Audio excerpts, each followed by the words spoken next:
This is Investment Perspectives with Brad Kimes. Daily live streaming interactive. Featuring Mrs. Backup.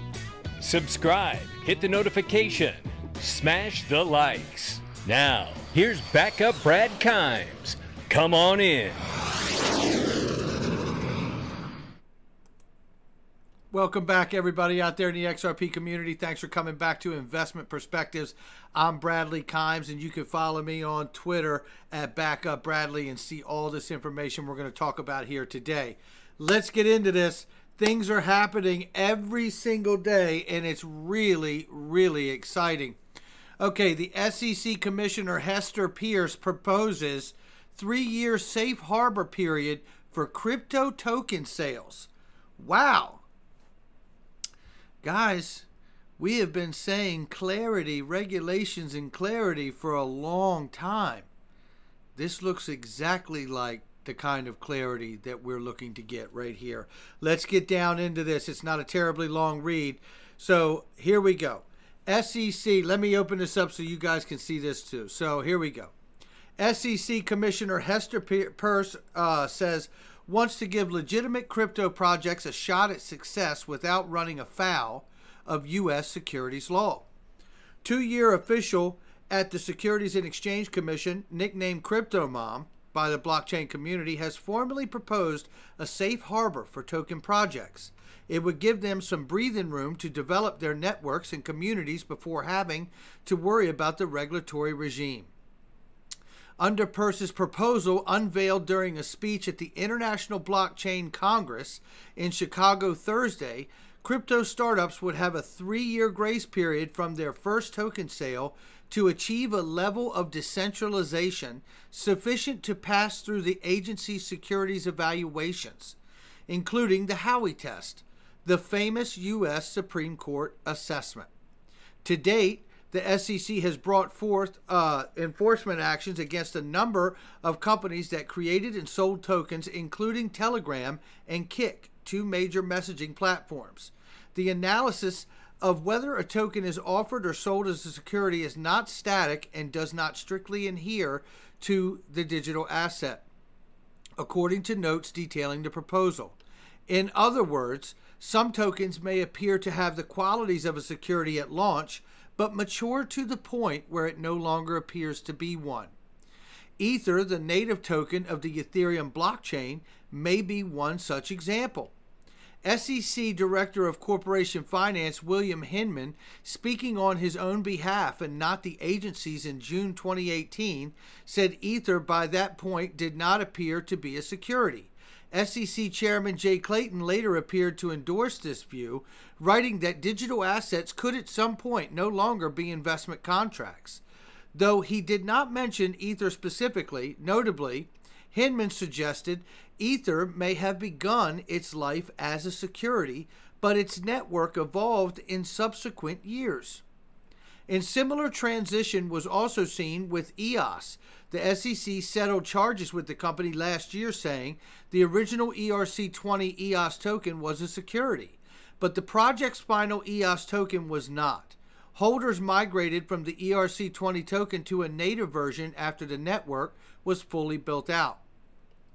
The application of federal securities law to these transactions frustrates the network's ability to achieve maturity and prevents the transformation of a token sold as a security to a non-security token functioning on the network, Peirce said in notes detailing the proposal. Safe harbor.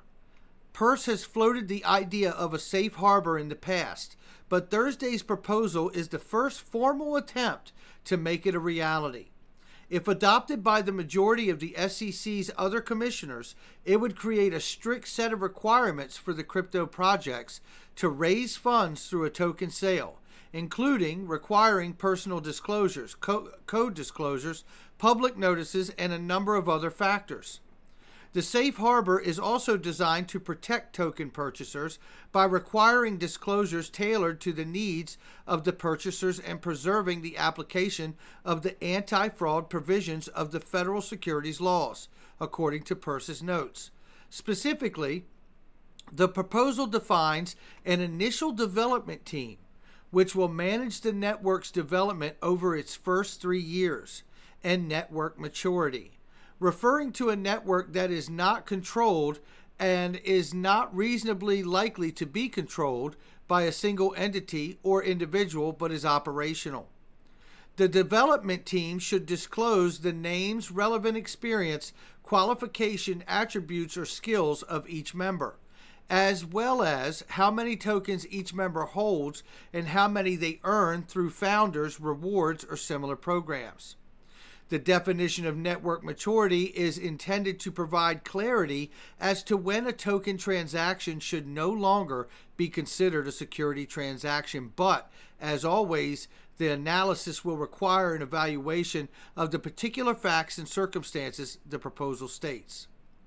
At the end of the grace period, the initial development team will have to determine whether token transactions constitute securities transactions. The team should look to create liquidity for the token by securing secondary trading markets, which remain compliant with applicable money transmission and consumer protection laws on top of their development efforts. Admittedly, the liquidity condition may surprise observers of the SEC staff positions in which attempts to facilitate secondary trading have been viewed as indica of securities offering. Peirce said during her speech, in context of the safe harbor, by contrast, secondary trading is recognized as necessary both to get tokens into the hands of people that will use them and offer developers and people who provide services on the network a way to exchange their tokens for fiat or cryptocurrency. Also, in an effort to bolster consumer protection, Commissioner Peirce's proposal would require a token's project source code, transaction history, and a description of how an individual can independently search transaction history. Now, this is important here because we just went over the travel rule and how that affects things globally between the sender and receiver. I'm seeing a similarity here as well. Token economics roadmap and a history of past token sales all be disclosed on a free and publicly accessible website. Good faith. The safe harbor proposal is dependent on development teams acting in good faith, Peirce said. It would not be able to it would not be available to any teams with members who are already disqualified as bad actor under the securities law due to past actions. Moreover, while the proposal would preempt any state securities laws, it would not protect projects from any enforcement action taken due to fraud or other illicit activities. The SEC enforcement has played an important role in combating fraud in connection with token sales, she said. The safe harbor would not provide immunity from such actions. Nor does Peirce's proposal imply exclusivity. Projects can still operate under existing federal securities laws such as Regulation D or S, or the valid exemptions under the law. The proposal would also not likely apply to projects that are already operational, Peirce said. Her goal is to focus on new projects in their initial stages of development so as to ensure they can move beyond their first steps in building a network or community. Might we see a grandfather law, right? Or some kind of clause, right? This bad actor provision is not directed at teams that set forth a plan for a network and work earnestly towards building it, but fail to bring it to fruition. Rather, it is designed to ensure the SEC can bring suit against a team that sets out to defraud token purchasers by materially misrepresenting or omitting key information, Peirce said. We all know that there are plenty of those kinds of projects polluting the crypto space. Here you go. We have got motion, and I'm telling you now, this has to be voted on by the other commissioners at the SEC, but wow. Is this not the moments we're waiting for? This is extremely exciting. Look, we have a couple other things. Let's take a look at that while we're here, okay? Let's take a look at this. So that is big right there. Guys, Sologenic, look at them. On fire. There's still time to enter our Sologenic giveaway. Guys, check them out. This is a great company, what they're doing. Licensed out of Europe. I'm telling you right now, for the first time really in the history of mankind, you're going to be able to participate in buying tokenized stock in Sologenic. And this is what's so amazing. No longer are you going to have to be on some other traditional stock platform, have a $10,000 trade minimum in your balance in your account. You're going to be able to buy a stock like a Tesla stock or an Apple stock or something like that, and you're going to be able to buy $50 of it if you want, because you don't have enough to buy the whole stock. That's going to change the world, okay? In short, quite simply, there's projects like this are going to change the world. So shout out to Sologenic on that for sure. Okay, let's keep this going. Another great post here by Cryptopolis, where we had talked about some stuff, and I want to remind you, I'm not going to stop on this one right now, but I want to remind you that tomorrow morning, co-host Cryptopolis will be on this show live at 10 a.m. Don't miss it. It is going to be a great episode. Another reminder from Leonidas, if you're not following Leonidas, please do so. Al Ansari Exchange, a RippleNet partner, and it goes in and talks about that article. Please check that out as well. Shout out to Rainbow, not a financial planner. I hear you, neither am I, and nor an advisor. But U.S. policy makers must review retail payments oversight from Lael Brainerd. Now, we've seen the recent article where Lael Brainerd from the Federal Reserve is now telling us openly they are considering a Fed coin, okay? And I think we all known that that is actually something that's been considered, but it's starting to be a public conversation. So that is nothing but good news for us. Let me see here. This was a post about the 28 cents. And in fact, instead of us doing that, why don't we just take a look at Fiat Leak? Because it's beautiful.